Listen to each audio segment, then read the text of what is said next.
Book of Heaven, Volume 7. 2nd to the 13th of October 1906. Page 36 to 41. October 2, 1906. How our sufferings can relieve Jesus. Having received communion, I felt I was outside of myself, and I saw a person who was very oppressed by various crosses, and blessed Jesus was saying, "Tell her that in the act in which she feels as though dogged by persecutions, by punctures, by sufferings, she should think that I am present with her, and that whatever she suffers she can use to heal and medicate my wounds. So, her sufferings will serve to medicate now my side, now my head, now my hands and feet, which are too much in pain and embittered by the grave offenses that creatures give me. This is a great honor that I give her, by giving her, myself, the medicine to medicate my wounds, and by also giving her the merit of charity for having medicated me." While he was saying this, I saw many purging souls who, on hearing this, all amazed, said, "Fortunate are all of you to receive so many sublime teachings, that you acquire the merits to medicate a God, which surpass all other merits in merit, and your glory will be distinct from the others, as is heaven from the earth. Oh, if only we had received these teachings, that our sufferings could serve to medicate a God, how many riches we would acquire, which now we do not have." October 3, 1906. Jesus speaks about simplicity. As I was in my usual state, blessed Jesus came for just a little, and told me, "My daughter, simplicity fills the soul with grace to the point of diffusing outside. So, if one wanted to constrain grace within her, this could not be done. In fact, just as the Spirit of God, because He is most simple, diffuses everywhere without effort or strain, but rather, naturally, in the same way, the soul who possesses the virtue of simplicity diffuses grace into others without even realizing it." Having said this, he disappeared. October 4, 1906. How upright operating is the breath that lights the fire of love. Having received the obedience to speak only a few words if anyone came, I was concerned I had failed the obedience, and added to that, blessed Jesus was not coming. Who can say the torment of my soul, thinking that he was not coming because I had committed sin? His privation is always a cruel torment, but the thought of having provided the occasion for it because of some fault, is a torment that makes one go mad and kills with one blow. Then, after I struggled very much, he came and touched me 3 times, telling me, "My daughter, I renew you in the power of the Father, in my wisdom, and in the love of the Holy Spirit." What I felt as he was saying this I am unable to express. Then he seemed to lie down within me, placing his head crowned with thorns upon my heart, and he added, "Upright operating keeps divine love always lit within the soul, while the operating which is not upright keeps putting it out, and if it tries to light it, now comes the breath of love of self and puts it out, now human respect, now self-esteem, now the breath of the desire to please others. In sum, many breaths always keep putting it out, while with the upright operating, it is not many breaths that light this divine fire in the soul, but one continuous breath which keeps it always lit, and it is only the omnipotent breath of a God." October 5, 1906. Jesus is the master of the soul. Continuing in my usual state, I found myself outside of myself together with baby Jesus. This time it seemed he felt like playing. He would press himself against my breast and in my arms, and while looking at me with great love, now he would clasp me, now he would push me and almost knock against me with his little head, now he would kiss me so strongly that it seemed he wanted to enclose me and identify me with himself. While he would do this, I would feel great pain, so much so, as to feel faint. But even though he would see me suffer like that, he would not pay attention to me.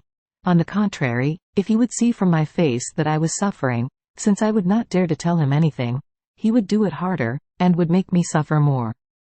Now, after he well gave vent to himself, he told me, "My daughter, I am your master, and I can do with you whatever I want. Know that, since you are mine, you are no longer the master of yourself, and if you arbitrate something, even just one thought, one desire, one heartbeat, know that you are making a theft from me." At that moment, I saw the confessor who, not feeling very well, wanted as though to unload his sufferings onto me, and all hurriedly, He pushed him away with his hand, and said, "I have to unload my own pains first, which are many, and then you can do it." And while saying this, he drew near my mouth and poured a most bitter liquor. Then I commended the confessor to him, praying him to touch him with his little hand, and to make him get well. He touched him and said, "Yes, yes." And he disappeared. October 8, 1906. The cross is to man as the rein to the horse. As I was in my usual state, blessed Jesus came for just a little and told me, "My daughter, the cross is to the creature as the rein to the horse." What would happen to the horse if man did not use the rein? It would be untamed, unrestrained, and would but go from precipice, to the point of becoming fierce and noxious to man and to itself.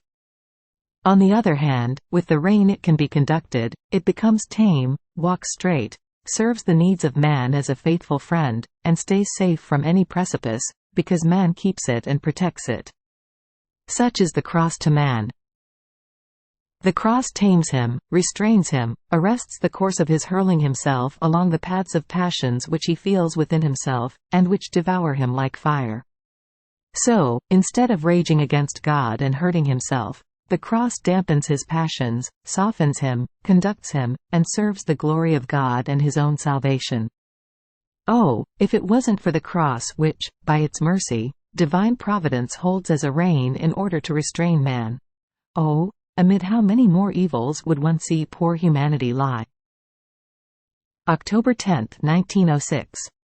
Jesus concurs in all the human actions. This morning blessed Jesus made himself seen within a torrent of light, and creatures were inundated with this light, in such a way that all the human actions received the attitude of operating from this light. While I was seeing this, blessed Jesus told me, "My daughter, I am concurring continuously in every slightest human action, be it even one thought, one breath, one movement." But creatures, not thinking about this attitude of mine toward them, not only do they not do all of their works for me, from whom they receive the life of their very operating, but they attribute what they do to themselves. Oh! If only they thought about this continuous attitude of mine toward them, they would not usurp what is mine, to the detriment of my glory and of their good, while they should be doing everything for me and give it to me. Everything which is done for me can enter into me, and I keep it deposited within myself to give it all to them in the next life. But everything which is not done for me cannot enter into me, because those are not works worthy of me. On the contrary, I feel nausea for them and I reject them, even though there was my attitude. October 13, 1906. Detachment. Necessity of these writings, which are a divine mirror.